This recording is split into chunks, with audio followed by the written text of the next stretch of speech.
Welcome back to Shine In and Out, the space where science meets soul. I'm your host, Sammy Stoltz, and today's conversation lives at the intersection of biology, mindset, and lived experience. I'm joined by Francisco Paco Loco Castro, cancer warrior, author, speaker, and creative force. After a stage 4 cancer diagnosis and a 1-year prognosis, Francisco chose not only to survive, but to rebuild identity under pressure. His work centers on what he calls the warrior mindset, a way of meeting uncertainty with agency, presence, and purpose. This episode is not about toxic positivity or denying reality. It's about how humans adapt psychologically and biologically when life asks the hardest questions. Let's jump right in. All right, Francisco, welcome. Thank you for having me. Hello. So I would love to just start with your journey thus far. What brought you to here today? Well, my journey is unique in a few different ways, but the meat and potatoes of my journey started in 2021. Of course, and it has to deal with my story even more so because at that time it seemed like life was going so well. It was one of the first times I was able to leave a job, get a new job, actually negotiate, my salary. Things were looking really up. During that time, I got the new job in Tampa, Florida, which is about let's you give or take around 2 hours away from where I live. And I was in the process of learning the new job there, meeting the people and different things with them. During that time, I started to develop lower back pain. So my perception of it was I hurt myself while working out because during that time period in my life, I used to do cardio, I used to do weights. So, to me, it was like, okay, I'm getting a little gray around my beard and things like that. So I was like, okay, well, maybe I just pulled something. Well, originally I went to like a urgent care facility. And of course, they didn't run all the tests. They addressed the main issue, which was the pain. So I left there with, painkillers and muscle relaxers and things like that. Unfortunately, it didn't get any better. It actually got worse. So it got to the point where anytime I would lift my arms up, the pain was very bad. If I was working in the restaurant at the time, so I was, fixing to be a general manager. So I was in training as a AGM. And so I was in the back of the house doing cleaning and, stocking and prepping and different things like that. And every assignment became a little more difficult. So when it got to the point where it's like washing my hands was a task because of the pain, it was like Damn. something is really going on here. So I went back to the hospital, but this time we decided to go to, emergency room. When we went to emergency room in Celebration, Florida, they decided to run more tests, of course. And during that process, I'll never forget it. It was, the mood changed. And, the doctor came in and, she let my wife and I know. I was with my wife at the time. She was right next to me. And they let me know that I had cancer.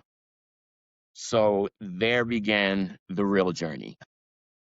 And not only was I diagnosed with cancer, but I was diagnosed with cancer already stage 4, already metastasized to my bones, Oh my but it gosh. was unknown primary. Yeah, so unknown Huh. primary now was another curveball. Wow. So, it became challenging from the beginning of knowing what it was, knowing where it came from, and then trying to understand what type of treatment would be the best type of treatment Yeah. in my scenario. And my gosh, the roller coaster of emotions began. I went, like I said, I talk about my wife. We also have 5 kids. So, the roller coaster, because originally I was in the hospital for a month. And the emotions, I went from everything from don't worry, I got this to it's over. Why am I even still here? I was in the process of going back to school for my master's degree in psychology. I Mm, was ready to quit. To me, it was just like, for what? Like, I don't even know why I'm going to go to school, why I'm going to finish school. It became very challenging, especially when I got the nerve up to ask the doctor what my prognosis was. It's like, okay, stage 4 cancer. You hear cancer already, most people automatically think death sentence. So, cancer, okay, stage 4. I'm like, oh my gosh, unknown primary. In that moment, I really didn't know what that meant. I'm just like, oh my gosh. And I was just like, all right, well, let's see. So we decided to go to Moffitt. We heard great things about Moffitt. right. So we went out there to get a better understanding. And one of the doctors, I got enough courage to ask the doctor, well, how much time do I have left? And he threw another curveball, which we weren't ready for. And, at the time, he was like, about a year. And I'm like, huh. So, of course, mind is moving 1,000 miles a minute. One of the most challenging parts of that, besides trying to give comfort to my wife, which of course broke down. So, I'm trying to be the man about the situation and hold it together. Don't lose it. Hold it together. We had about, the 2 hour drive home trying to figure out the best way, the best approach to tell the kids. And at the time, I believe the youngest was 17. So, we weren't dealing with little kids, but we were dealing with young adults technically, so each and every one of them reacted differently, but that began right there, the process of me understanding or beginning to understand my purpose, because it went from it's over, bleep, bleep, bleep, to dad, you're not going to be there for my high school graduation. Then it was like, no, no, no, I will be there. It was like all of a sudden I started to see goals that if you would have asked me a few minutes before that, when you know how like when you're in a job interview or and things like that, and people are like, where do you see yourself in 5 years? When you get news that's traumatizing like that and you see your mortality, you don't think like that anymore. So I went from, oh, I have all these plans, everything was laid out, things were looking great, to I don't even know what tomorrow is going to look like, and then it became like the unknowing of having cancer and what that actually, was going to, what that entailed. So I was unfamiliar with the journey and what was going to happen. But through those type of moments, trying it out with my kids, and like I said, everyone reacted differently. Me making promises at the time that even in those moments, I wasn't sure if I was going to be able to, you know, be there for them, but I wanted to give them that comfort that I was going to be there for them. That began that part of the journey where bring on the challenges, So Mm, I went from 1 year prognosis to past that. Then it was like, well, okay, you passed that, great job, 6 months. Then I passed the 6 months. Then they gave me 3 months. And it was funny because the 3 months one, they didn't tell me until after the fact. I guess they kind of got used to if they told me it wasn't going to work out. So in that way, it was like, they told me after the fact. So it's been a journey. It's been a journey. One of my friends during the whole process, what I wanted to do was, I loved rap music, from the beginning. It was something that I have, I was passionate about, but I gave up because I was pursuing business and different things like that. It was time to grow up, but I didn't know how to grow up within hip hop at that time. So, I was like, oh, I have to, sacrifice it and, pursue whatever I need to pursue. But in that moment, I was like, you know what? I want to do at least a song. I want to get one song off my chest. I still have something to say. During that process, one of my friends, he became my friend during the journey, but he encouraged me to document everything and then let me know, like, did you ever consider writing a book? And I Mm, was like, no, like that was never something that I was really considering. In my mind, it was like at one time, maybe I thought people might write a book about me, but I never thought about, writing a book. I was like, oh, yeah. one day I'm going to do this rap song and everyone's going to love it, that type of idea. But in my adult years, it was never a situation where I sat down and said, I want to write a book. Mhm. So through those things, that's how I became an author. And I really began to understand my purpose, which is it's not about me. Cancer is Mm, larger than me. But the journey is a shared journey, and it's not just a shared journey between you, other cancer patients, but it's you, your family, your friends, your coworkers. There's so many people that are intertwined within the journey. Believe me, every part of it makes a difference. Every part of it is important. So here I am. wow. I mean, all of that, you know, first of all, there's no good way to share that news. Like, when you hear it, it's like because of the emotion that comes with it, that will replay in your head, you know? Right. But, studying psychology, you know the power of the mind. And Right. wow, have you proven that Right. with your That was determination. part of the reason why I decided not to call it quits when it came to getting my degree in the middle of all of this, because it was a perfect opportunity, not just for me to understand the mind and how it works a little better, but understanding myself. And I think that's the basis of everything. Whether you want to Yeah. pursue it professionally or it's just a matter of understanding how things work, that was the fuel and the drive behind that was maybe if I understand myself a little better, maybe I'll be able to get through it. And it was amazing how I would be working on assignments and immediately I could see the parallel and like, this is what I'm dealing with, or this feeling is what I'm dealing with right now. Or maybe if I change my outlook or have a mindset shift, it was like, I need to stop looking at things this way and maybe look at it this way. And I will get a better understanding or better results from that. So that was so powerful, and it played Wow. such a big part in the journey. That's incredible. It's, you know, it would be really easy to give up on that in the midst of everything.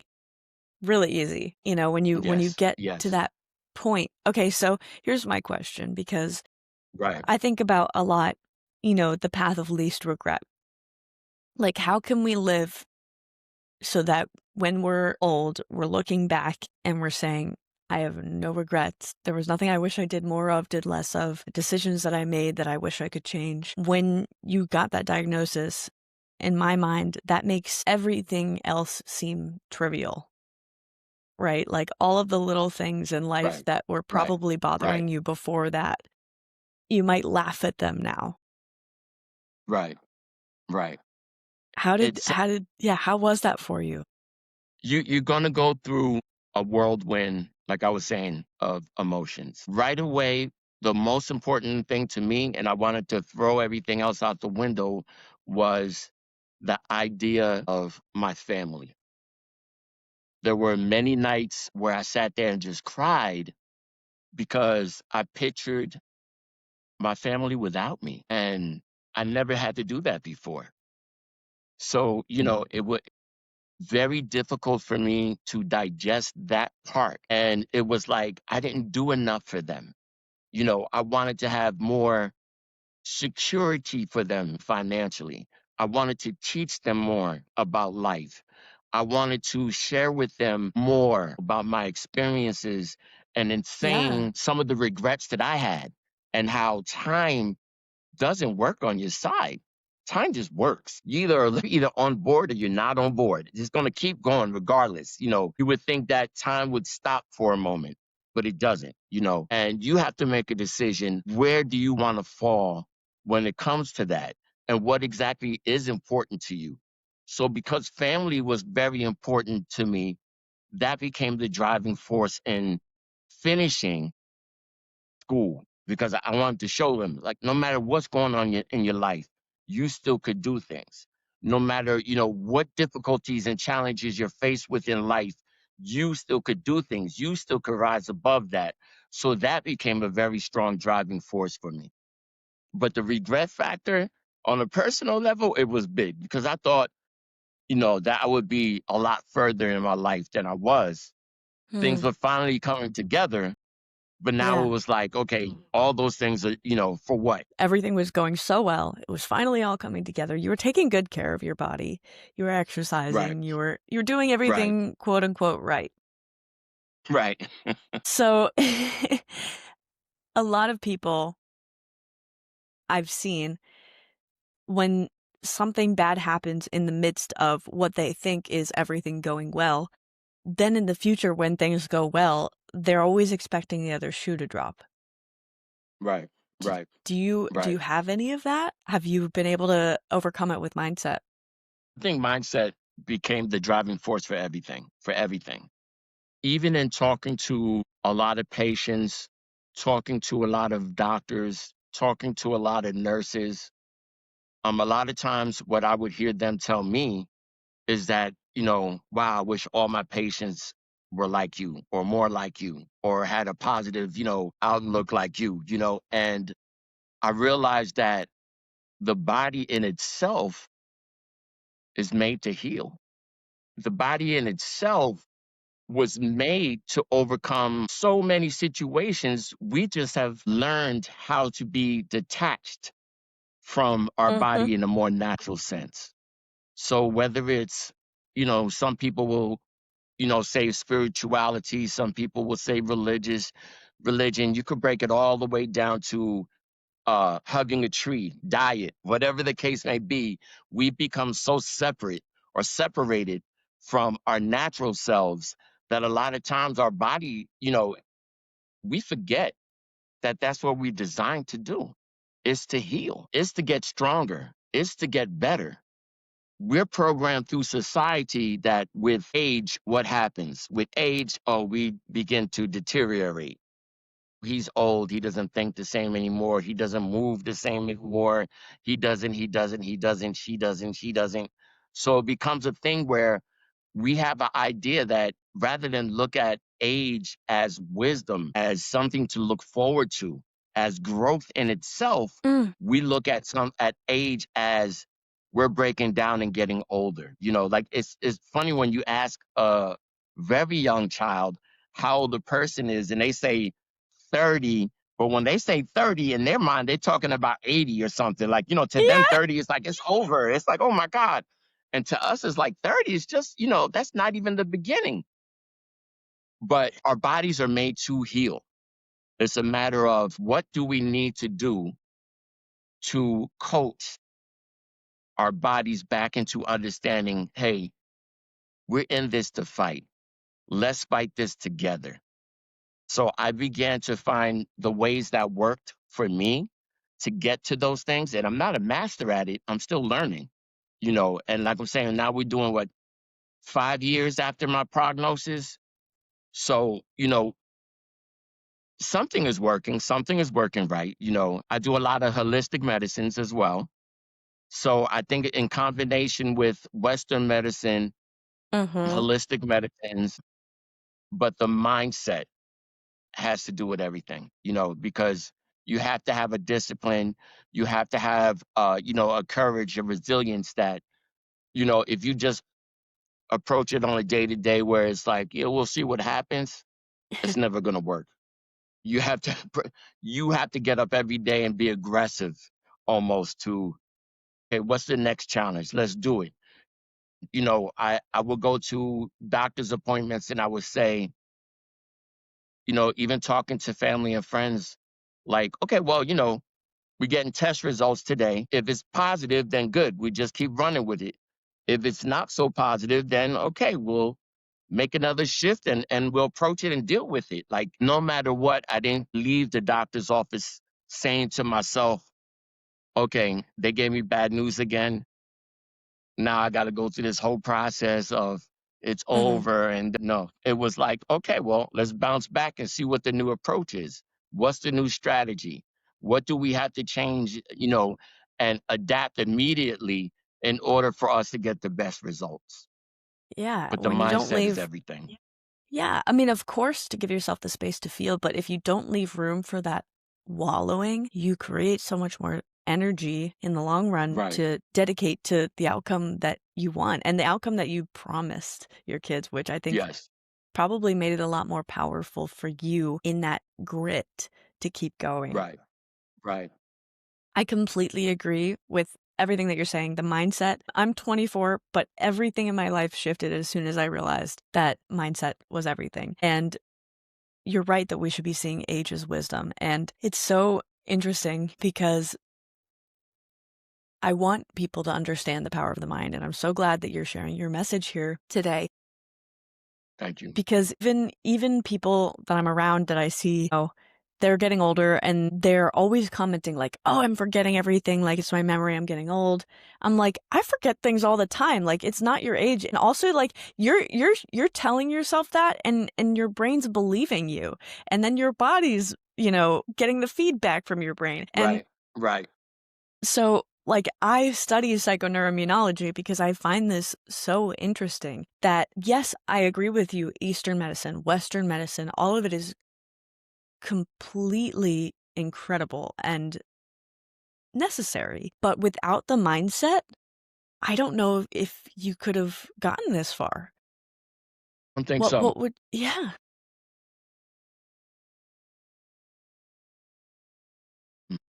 The doctor, I would say, like, almost 2 years into it, the doctor came around the corner and he had a puzzled look on his face and he said, right now the tests came back where we don't detect any cancer.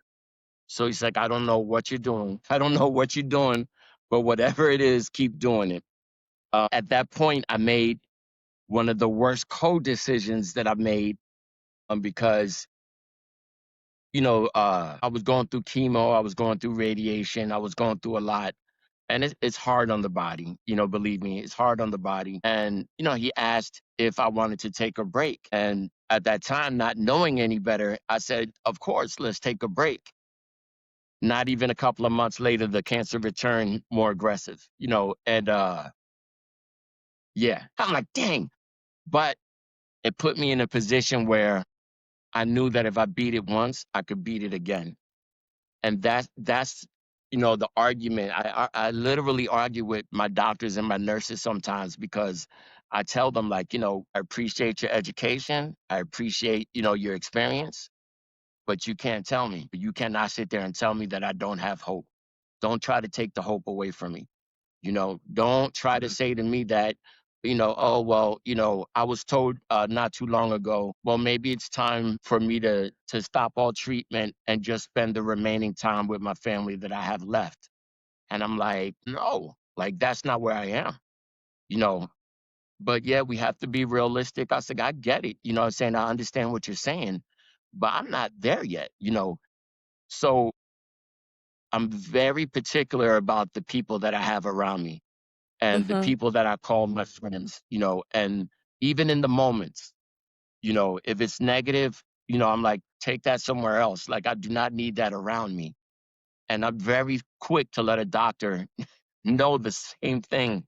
Like, if you really feel that way, if you feel there's no option for me and, the course has run dry with you, then what to me, their role is to find another option, maybe through another doctor, or say, hey, maybe you should try this route.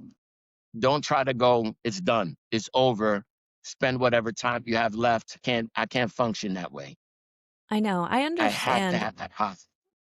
I understand that doctors, over time may become cynical, but knowing how powerful the mind is and also knowing how much like emphasis people put into doctors' words, how much trust, Right, I right, I almost feel like I need to do, I mean, probably part of my life purpose is to go in and do the research and then make it part of the med school curriculum to be aware of how what you're saying impacts the patient's mind and how that therefore influences their progress. Because, right. Healing. yes, And it influences the healing. That's it is very important, like I said, to have hope one way or another. You have to have hope.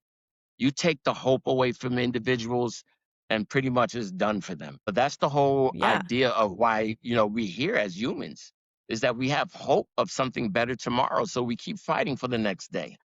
No matter how bad the diagnosis is or the prognosis is, you have to find a way to present it to the patient where it still gives them some type of hope, some exactly. type. It's going to be different. I get it. And you can't candy coat everything. I get it. But, it's a big difference from saying to a patient, like, there's nothing else I could do for you. Maybe you should consider, not having any treatment, spending the time with your family, in comparison to saying, hey, I can't do that for you. But I heard, like, for example, Moffitt has a Yeah, little more research in this area. Maybe you should go there to see what else they may have available for you. That's yeah. hope. You see what I'm saying?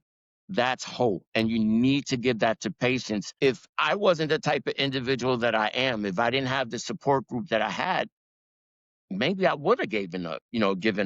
Maybe I would have Well, called it quits a long time ago. yeah, somebody tells you you have a year and you don't have it in you to think against that. It's prognoses are abstract. It's an estimate based on statistics, yes, but also just the doctor's experience. It's subjective in many ways. It's, almost unhelpful because if you Right. think about it, any of us could die at any moment. So we should all be living in a way that we make every moment count. So, yes, telling people that they have a year might make them make every moment count, but telling them they have cancer does, I think.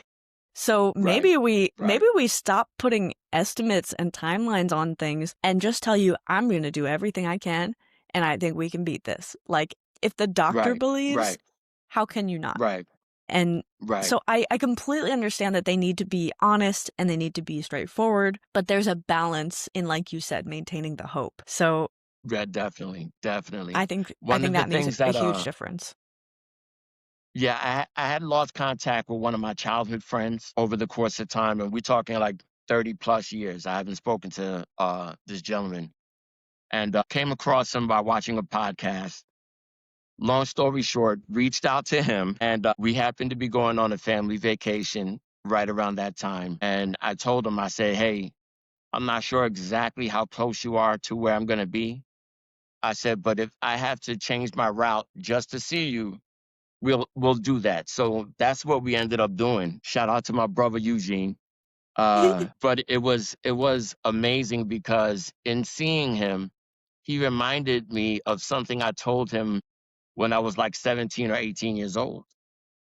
He said that I told him that no doctor could tell me about my body because none of them created it.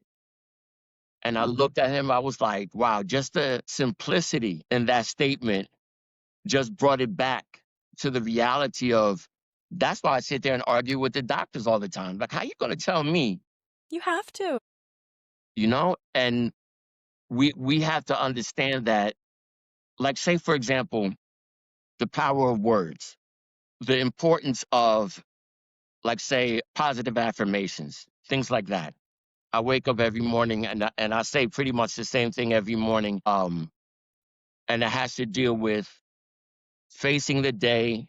It has to deal with my body healing, and it just has to deal with positive energy. But what I've learned over the years is that even in calling somebody a name or putting them down, to alter that person's day and even the perception of themselves. So, where I used to be a gamer and I used to say, damn, I suck, change to this sucks or that sucked or whatever. I had to change the wording because it was no longer about me. It may have been about the situation. And that I took to a larger level when it comes to different things. Our words are so powerful. when we deal with doctors and different things, they have to understand the power of the words that they have, Yes. Yes. and our perception of what's being said to us. Because remember, we're not on the same level as they are. No. What they say may not affect them the same way. They said it a million times to a million different people. They kind of lost, the empathy in the situation. But for us, it's brand new. It's what is going on. So, I'm very big into bedside manner. Mhm. You have to find a doctor that's willing to work with you. You have to find a doctor that makes you feel like you're a part of the treatment. It's not them just dictating to you what you need to do and do this and do it this time. Take these pills. You have to Yeah, see you how need many some pills I agency. have. You know, I've come across doctors that stood up and cried with me. I've come across doctors and nurses that would just hug me in the moment. No words need to be said. Sometimes, like I'm saying, I've had nurses that actually literally got into the bed with me, like sat there and just embraced me and just said, "Remember what you told me." Because sometimes we just need to listen to ourselves because the messages and the answers are right there. Sometimes we forget the power of our words. And that's the beauty of, finding the right fit when it comes to your care team. And like I said, it goes beyond, your family and friends and things like that, down to your doctors and your nurses. And, it has to be right. If you don't feel comfortable, there's other options. And you have to Always. decide what's most important to you, in finding that perfect team, the dream team. But it begins with you because you have to know and understand that you have to research. And I'm not just talking about doing a Google search and the first video that pops up. Oh, yeah, no, no, I'm talking about research, Dive deep. looking for answers, asking, more than one doctor, asking more Yes. than one nurse the same questions. Yeah, What Francisco, like questions to ask? 80%, 80% or so of second opinions are different. I think if more Right, people realize right. that, they wouldn't just be taking one doctor's word at face value. I mean, Exactly. it seems Especially when you're absurd at that dealing with point. life and death. This is serious. It's not, I'm not talking about a sprained ankle here. This is serious. So everything that you do it's on a major scale. And when you deal with cancer, it gets scary also because it affects your immune system. So Yeah. any little simple thing, I'm back in the hospital. The past several months, I was in and out of the hospital because of pneumonia. Mm. Now I have a catheter in my lungs. Every other day, I have to get my lung drained because it fills up with liquid. So it's like, okay, what else? Like, let's go. But Yeah.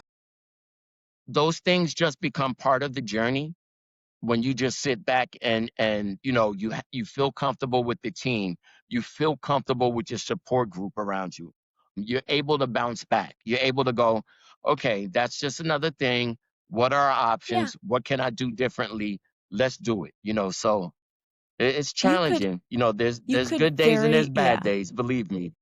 You could very easily every little thing that comes up, like, "I gotta do this now, like, I can't believe this is my life," you could easily get into that headspace, but, like, in what way is that helpful? And I loved what you said earlier, you said, "Bring on the challenges," because you're completely right, even from an immunological perspective. The body is made to heal. Everything in the Right, body is right, working constantly, whether we're awake or asleep or active or at rest, to keep us healthy and to maintain homeostasis. And immunologically, when something goes wrong, what doesn't kill you makes you stronger. Fact. right, right, Because your right. system adapts Definitely, defenses to things. So, definitely. I mean, in that case, it's like, and in something that I've realized, like, the only times I grow are the times when I'm pushed and I'm uncomfortable and I'm challenged. And it's kind of become this, like, even if this sucks, I'm excited to see how much stronger I am at the end of it Right, right. and I reframing it to that.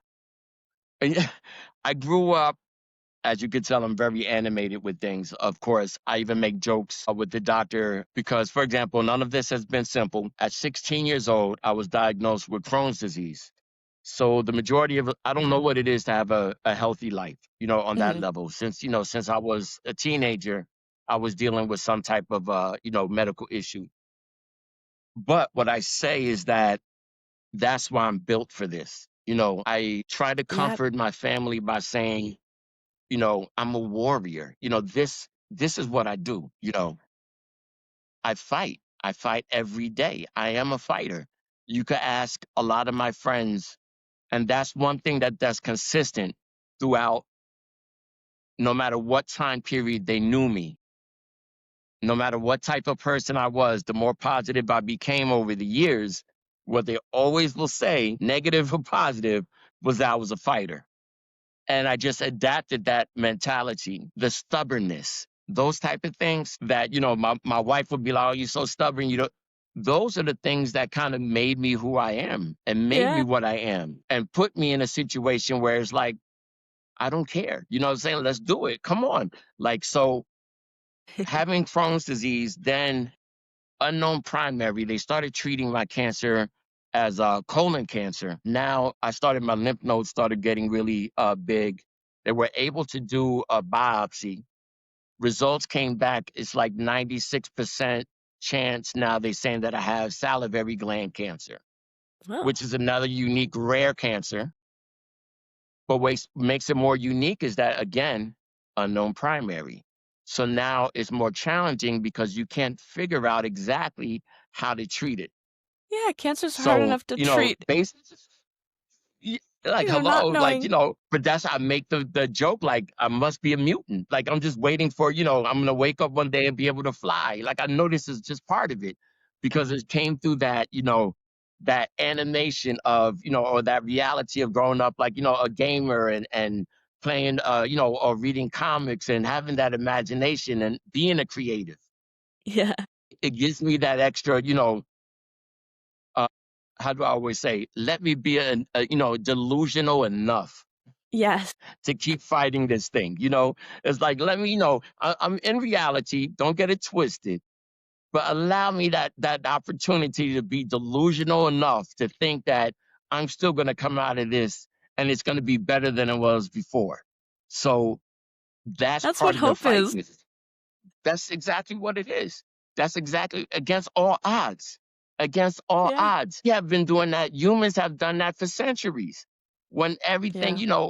everything seems like it's over, no hope left, something happens. There's something there. So why waste your time saying, oh, it's not going to happen? There's nothing there. No, don't waste your time. Find time into trying to understand that part of it better. What is it that I could do differently to change the outcome? And I know your wife today probably says, "Thank goodness you're so stubborn," which is something a lot of wives probably don't say. It's funny. It depends on what day of the week you're asking her and what we're talking about. Yeah, she, like I'm saying, she does realize she's been with me. She's been, she says that she could never go through, what I'm going through and be that strong, but she doesn't realize that how much I rely, on her and her strength How strong she has to been, get me yeah. through that. And when we talk about, the things about, what becomes important, one of the highlights of my day is the end of the day when it's just TV time and my wife and I make the hot tea. We lay Hmm. down in the bed, pick on one of our shows. It's usually a cop show or something, Blue Bloods or one of those type of shows. FBI, she loves those type of shows, and we just sit there.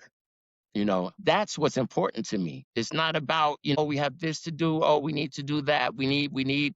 No, the time that we just get to sit there and cuddle time, as we call Yeah. it. That's what's important. Everything else falls apart, falls to the side. Nothing else mattered during that day. What pain I went through, the results that we're waiting on. I woke up in the morning and I was vomiting or I'm sorry to be, explicit, but that's, dealing with symptoms of cancer, and what medications I had to take and this, that, and the other.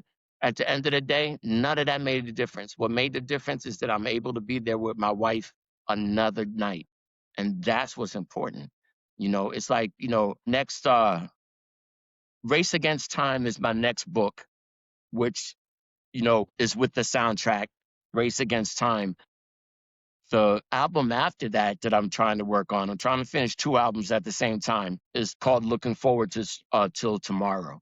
And that's what it's about. It's not about, complaints. Oh, this job is this. I got to drive here. Oh, a lot of people get trapped in complaining, or sometimes venting, expressing themselves, however we want to say it. Sometimes it's just a complaint. They get caught up in all this, all Yeah. that, not realizing that there's some people that all they're trying to do is just break through to the next day and Yeah. wake up. Making it to That and cuddle is time. get to my cuddle time the next day. You see what I'm saying? That's what it's Yeah. all about.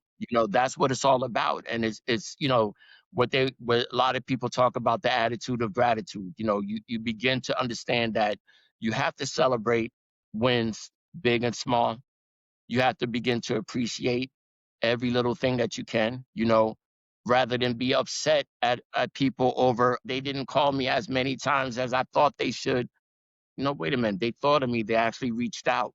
That in itself means something, not a matter of, I maybe know. they need to be more. I know, You I begin know. to look at things differently. That whole, like, whenever you go see your grandma and she's like the whole time she says, "I wish I saw you more," and I'm like, "Grandma, I'm here." Like, "I'm here." Right, Not that right, that's ever happened to right, me, I'm just right. saying, like, I've seen a lot of that. But anyways, Yeah, yeah. okay, big theme recognition here. Follow me on this journey. So, there are some theories that stored emotions and, like, not allowing yourself to process things creates that metastasis, creates that cancer. And it seems like your life thus far, like you said, you had to choose a more practical route. You didn't know how to be a grown up and do your music, and therefore it kind of cut you off from expressing yourself, from feeling it out, from using that art the way that it's meant to be used, right? And so you come to this place and you're feeling everything. You're crying it out with your kids. Like, it's beautiful, but it's probably something that you've never allowed yourself to do. And I would say that vulnerability and that communal healing and that allowing yourself to feel had a lot to do with your remission. Right, But then also taking everything you were going through and turning it into beauty and turning it into art that will immortalize you, I think was something that maybe if you look back, that was part of your purpose too. And maybe it took this to make you do that. right. Which is kind of I guess weird to say, but when you're able to look into something as devastating, as traumatizing as cancer, and you're able to find purpose and light and understand that, like I was saying earlier, it's not about you. It's a lot bigger, than me. Uh, Mhm. and not everyone has a story, but not everyone has or has found their voice yet. So I want to advocate, I want to be the one, or I feel that is my duty to be the one to speak up for those who may not have found that yet. We come sometimes from cultures, and sometimes society dictates how often we go to doctors, or if we go to doctors, how vulnerable and transparent we are when we speak to them. I come from a time period where it's like, oh, just man up, walk it off, like those type of empty statements, like, Which is why it but took you wait a so minute, long to to get into the hospital. I mean, you never know. Like, those type of things, we have to learn how to become a people, or become an individual that's understanding that the quest is about them. It's not about what standards anyone else sets for us, but we have an obligation and a responsibility to take care of ourselves. So that might mean we go to the doctors more frequently. That might mean that we have to implement, healthier, a healthier lifestyle, whether it's eating, exercise, reading, whatever the case may be. We have to begin to implement those things. And in doing so, it makes us a stronger individual. But what we begin to realize is that we could see certain patterns. We could see certain things that maybe we weren't able to see before that might be beneficial not only for ourselves, but for others who may come behind us with the same type of situation. So Yeah, I that mean, became the thing, like, I have to write the book. I have to do certain things because it might be somebody else that's going through the same thing or similar thing. And my words might give them comfort. My words, being vulnerable and telling them, like, hey, I had to go to the bathroom and I didn't quite make it that day, like, and make a joke about it, to be able to say, hey, those things happen. It's not fun. It could be embarrassing, but it's just part of my new norm. I just have to accept what it is rather than be mad at the world about it. Maybe my story can help somebody else and give them, until they find strength in themselves. you know what, Francisco? That's exactly why I do this, because I know that the journey that I've been through, even if it just helps one person for me to be vulnerable and voice it and share, then it was all worth it, even though I struggled and all of the pain and all of those things. But what you were saying in the beginning is not enough of us are connected to our bodies anymore. And I think you could also create a revolution in that sense, like be there in your body. Like if you can be there throwing up in the morning and, you know, catheter in your lung and all of these things and still be aware of your body and not be afraid to feel. What an example to the people that are afraid to feel, a splinter. You know what I mean? Like, Right. but it's Understood. all signal, right? Pain is a signal from our body that something is off. Right. And Right. I'd be Right. willing to bet if you were to go back to that back pain and to the messages your body was trying to send you for a long time, it sounds like, you wouldn't ignore it anymore. Right. And Exactly. you wouldn't say, Exactly. I And that, have to suck it up. It's a message. It's exactly. not a weakness. Right. Right. And then, that's the other thing that, we have become a system of, we have a headache, take an aspirin, take something. Yes. It's about, cover up the pain or, It's just a get rid of band-aid. that. There it is, and that It's I all think that symptom. a lot. Exactly. And that's the problem that a lot of times, even with the doctors, sometimes they just treat that. And once you don't have the pain anymore, then they stop talking about it. There should be more tests involved. There should be more questions involved. Agreed. There should be more dialogue involved. But it's like, oh, how you feeling today? Oh, I feel better. All right, cool. And they move on to the next thing. And even the hospital system has changed. Is You would be surprised how many times I go in there and they trying to, they admit me right away, and then they trying to discharge me within a day, and we don't even know why I'm there yet. Like, what is going on? Like, oh, you have pneumonia. Take these pills and go home. You'll be what? It's like the way the system is not even set up Yeah. about the individual patient anymore. Oh, It's yeah. set up to say, oh, you're not critical. These things are taken care of. Then we can send you on your way. Yeah. And I understand that there has to be a triage, and I understand all of those things, but you're completely right. We're treating it as like, okay, here's the data, here's the stats. They're saying they feel this, this, and this. So what can we do? Throw a pill at it. And Right. that was one of my struggles. Like, I almost went to medical school. I almost became a doctor, but I just couldn't, like, I didn't feel a sense of integrity knowing in advance that I'd be at the liberty of insurance. I wouldn't be able to see my patients for more than like 5 minutes. I wouldn't, like, I want to look at people as a whole. I want to know their story. Like, it all culminates into the symptoms that we're seeing. It's not, 100%. I it, agree. And it's beautiful that you said that because not everyone could say that. You know what I'm saying?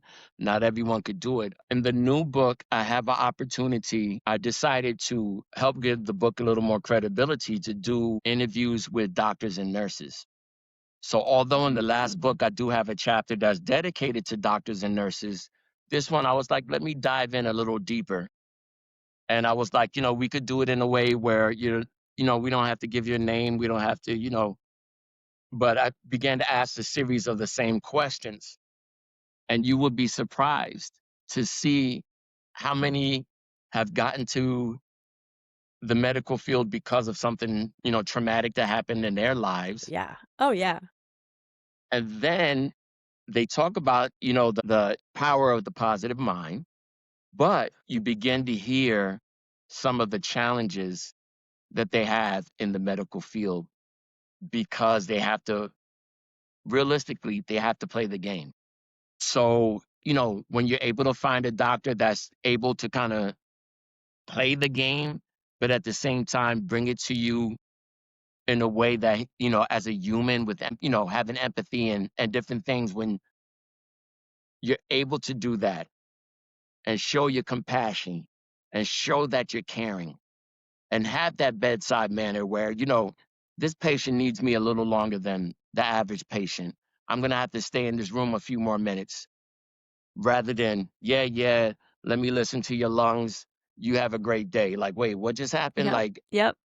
Like, oh, I've you been know, dealing with this all day, so it's easy to be like, no big deal, and to kind of be numb to it. But those right, doctors that can really be there with the patient and experience it with them as if it was the first time and as if it was, with true empathy, those are right. incredibly special individuals, and we cherish And them what as you a said is, society.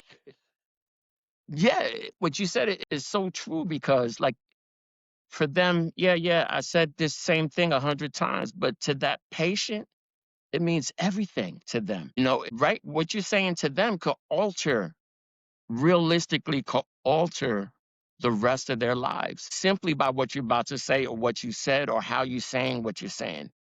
So it becomes a situation where doctors need to realize that and understand that and embrace it. Not just it is what it is. No, you're saying something that, can make a person realistically make or break a person. So, I don't 100%. know what day of school they missed, or they need to bring us in on those days so that we need to explain that to them. But it's one of those situations where there's very few doctors out there that's going to, tell you the truth and be transparent as much as they can, regardless, you know, of their experience or their education. They have to be human at some point, and that's what they need Yeah. to remember. Yeah. That's beautiful. Maybe your project together will be trying to create a protocol for doctors to handle that. I'm with it. Let's do it. Yeah. Um, Let's do it. okay. I'd love to talk about really quick Paco Loco. How did Yes. he arise? So Paco Loco is more of my rap name, and simply put, they used to always say that I'm crazy, through the years, which is Loco. But You the gotta way be that I, crazy. I adapted that was, more of my styles, what I bring, my concepts is not the norm.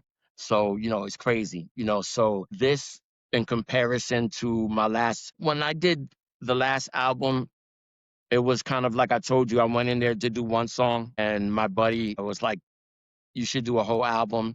So it became a concept album, which became the soundtrack of the book. So But cool. when I was done with it, I felt good about it. But I said to myself, like, wait a minute, I don't think that the rap world understands that I really have skills that's way beyond what I did for that project. So I kind of got determined to with the new projects to go in there and really sit down and analyze my lyrics to a whole nother level. So, that's where the local comes out even more. But I'm on a mission to show everybody that, hey, wait a minute, don't count me out yet. You know what I'm saying? Yeah, I get it. I got gray hairs and I'm not supposed to be making a rap album at this age. But it's like, but wait a minute, creativity doesn't just end like that. We put those Heck labels no. on people. So I'm not done yet, but I have some stuff right around the corner that's gonna show people that I have a lot more skills than they thought I did.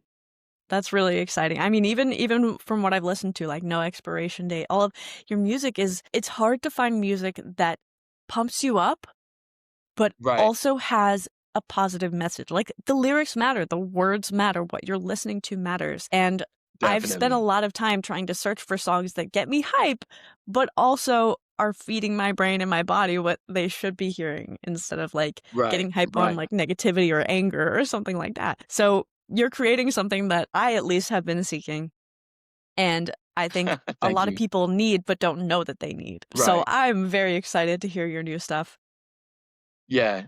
Thank you. Thank you. We'll have to let everybody know when things are coming out. But that's Definitely. really I awesome. appreciate it. Y- Thank you've you. you've it's your art is immortalizing you, and your Thank you. words. I think so many people produce things not knowing the power of their words, but you so deeply knowing that power and so intentionally taking that time to write and to go over and to understand how they will be perceived. Like that is just a gift to the world. Thank you. Yeah. Thank you. I appreciate that. And not only that, it's therapeutic, and I want to say that anybody that's facing any type of adversity or challenges, find something that you like to do because that will keep you, focused. That will give you purpose. That will give you that sense of accomplishment. So not only do, I could write a book, I'm trying to go into film now, so my buddy has been coaching me on how to do like a synopsis for film and different things like that. But, okay, I write music and I also draw. So I have a lot of different outlets where it's therapeutic for me that I just encourage anyone that's going through something, whether you're creative or not, find something that works for you. Some people like working on, their lawn is therapeutic for them, or planting, or gardening, or cooking, saying whatever the case is, find something that you like to do that brings you joy, that you're able to accomplish. And like I'm saying, when you're dealing with your good days and bad days, 100%. you could get up and realize that, okay, I didn't accomplish this today, but let's do this tomorrow. And it's able to roll off into the next day, that you could get that sense of accomplishment. And like I said, celebrate the wins, big and small. 100%. Beautifully said. It's, yeah, mic drop. I love it. And we have a buddy Wade that was on the show and he's in film and acting. So I'll have to connect you guys. He's Excellent. awesome. You'd love him. That would be beautiful. That would be beautiful. Yeah, that's everything you're saying. I'm so excited to share this with the world because you have Thank no you. idea how many people need to hear this, you know. If we Yes, think back to the I'm trying now to venture into public speaking or motivational speaking. That's my oh, you'll next be big great. venture. Yeah, because I'm very visual. I kind of already have my idea of how things are going to be, and I'm going to present it very much like a show. I had an opportunity to do that, but one of my buddies called me out onto the stage, and I came up with this whole F cancer thing. So every time I raised my hand, the crowd was like F cancer, and so I'm very much into how I will present the show to make it very interactive for the audience Yeah. and things like that. So that's the good part about coming up in hip hop and rap, is that it taught me a lot of different things on crowd control and Yeah. how to get the audience involved. That's brilliant because even when you're telling a story that's like probably difficult to hear for the audience and they're going through these emotions, but then you give them the chance to like transmute that energy like have cancer, you Yes, know? Like yes, I think that's what the art does too. It transmutes the energy and it turns the pain into beauty. Like for me, it's right. poetry. Whenever There you I go. There you am go. going through something, as ever since I was young, I would turn it into a poem. And by the end of writing that, it would be like a sense of beautiful pain. Like even though the pain is there and it's not gone, but Right, it's kind of transmuted into beauty and to right, meaning. So I completely agree. Whatever it is for you, doing something to move that energy that's, you know, definitely happening in the body, whatever emotions you're going through, they need a place to right. go. So that's The other That's thing that's really awesome. beautiful about the art is that also it's left up to, say, for example, you might write a poem and you know exactly what you were trying to say when you did it. Somebody else might read that and they're getting a whole nother, view or perception of what you were trying to say. You may not have meant to say it like that, but now they take it and it means something a little different for them as well. So that's the beauty of those things also, that it builds and continues to grow once the right Yeah. people hear it. Yeah, and people get what they need to out of it. It's very interesting There you go. that we talk about the power of words and the perception of like communicating with doctors and things like that because I was reading a book. It's like about metacognition. And it's like at the root of all things, we all have different languages because we all have different upbringings and meanings for the same words. And the connotation is completely different. So you and I could have an argument and think we're saying something different, but we're actually saying the same thing and continuing to argue, you know? So it's like, Right. Right. yeah, we need to be aware that the doctor that we're talking to is saying something, but we're just doing our best to interpret it based on our language. So we can't, you know, in some ways give other people's words too much power. And we have to acknowledge that we get to choose how we interpret them. Right. Right. I So, agree. I agree. A lot so of yeah, times we're arguing over nothing. I know. If we only but take a step back, what I've learned also is that, yes, we need emotions. We're supposed to have emotions, but a lot of times they don't do well with conversation or trying to get a point across. And I learned that in leadership positions. Whereas before, I'd let you know how I feel. You have to know how I feel. Sometimes, I just take a step back and, you know what, we'll revisit this, at a later time, because right now it doesn't seem like it's going to be very productive. But, as you grow as an individual, you begin to see that on your own. You don't even have to say those things. Like, you don't have to respond to every situation. You don't have to, attack something simply because you feel a certain way. Take a step back, look at it differently, or learn to respond at a later time, if at all. Does it really deserve your energy? And that is a huge lesson, you know, budgeting what's worth your energy and what isn't. Yeah. That's Because if you for take it away absolute from sure. something, now all of a sudden, that energy could be used for healing. It could be used for something more productive. It could be used for something internal, but now you're wasting it on something else that doesn't even deserve your energy. So we have to be very careful, who we give our energy to and who we give our time to. Boom. Beautiful.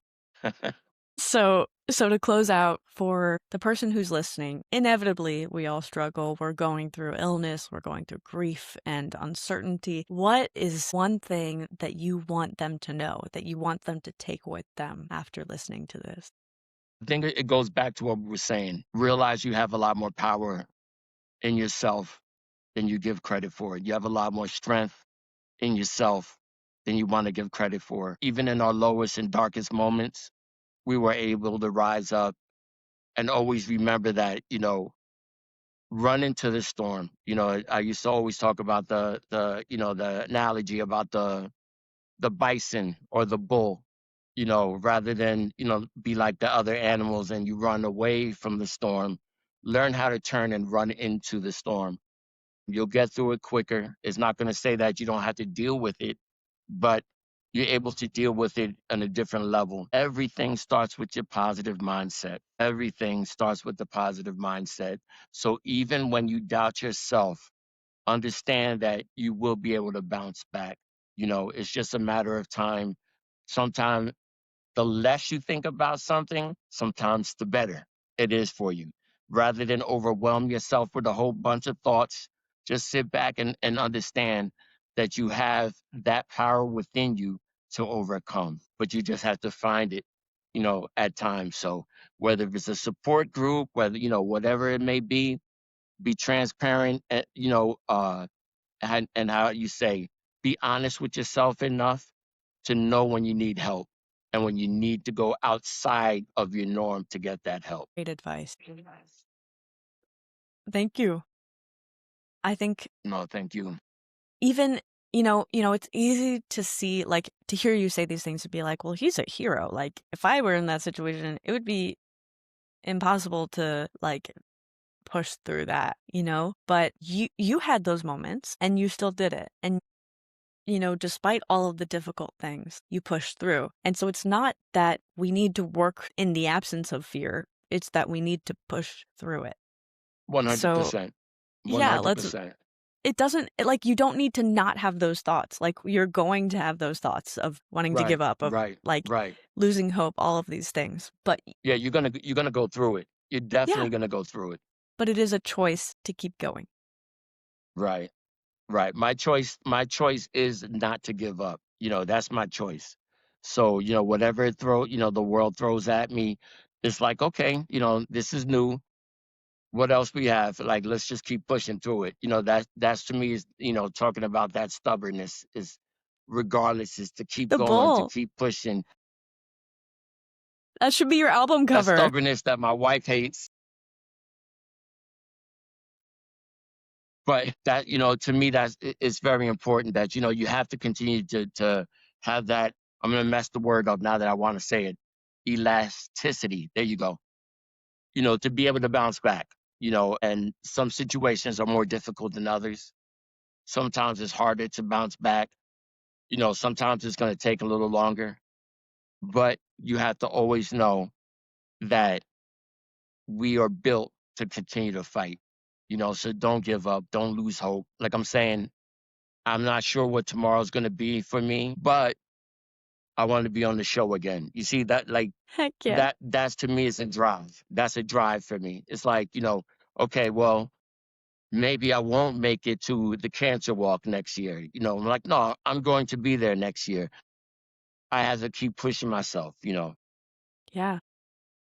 I have to keep telling myself that tomorrow is going to be something better, or tomorrow is going to be another day for me to continue the challenges. Yeah, and it's really easy to, like, be fearful of the unknown, and I think we all are. Right, Whenever I think about, "Oh my god, right, what's gonna happen next in my life?" It's like, it used to be fear, but I've reframed it to be right, like, "This is exciting, I have no idea what's gonna happen." right, So, right, that's another thing, like, in your situation, when it's kind of been back-to-back obstacles, right? right. If you had a different mindset, it would be very easy to be like, "What's coming next?" Like like, Yeah, or I'm yeah, scared, it feels like every time I think I'm good, it's like something else is thrown at me, but it's, no, your mindset is, "Look how much I've tackled, and I'm ready to keep going." right, right. And And that that's, is like I'm saying, I get it. It's not going to be forever. What I'm saying, I have the understanding and the reality. Like, my body is going to do everything it can to stay. But realistically, with chemo and all these things, I can't do this forever. I yeah. get it. But believe me, I'm going to leave my mark regardless of how long it is. And to let people know, like, wow, like, it's not a matter of my situation is different than his, or rather than try to always pick out the differences, let's see what we have in common. And what Ugh, we do have in common is that we're here to fight. So why don't we learn how to share these things, be transparent enough and vulnerable enough to share these things with each other? Because hey, what I might learn from you might give me something I might need for tomorrow, and I could keep going now, for another day. And let's just try to find how we can move together rather than trying to tackle all these things within ourselves without help. So let's do it. Let's keep fighting every day, everyone. let's do it. Thank you, Francisco. Francisco, thank you for showing us that resilience isn't about denying fear, but about meeting it honestly. This conversation reminds us that biology is not destiny in isolation, but includes interpretation, environment, and meaning. If today's episode resonated with you, sit with it. Notice where your body softened, where resistance arose. It's all information. You can find Francisco's work, books, and music linked in the show notes. And if this episode supported you, please share it with someone who may need permission to keep going. Until next time, stay curious, stay grounded, and keep shining.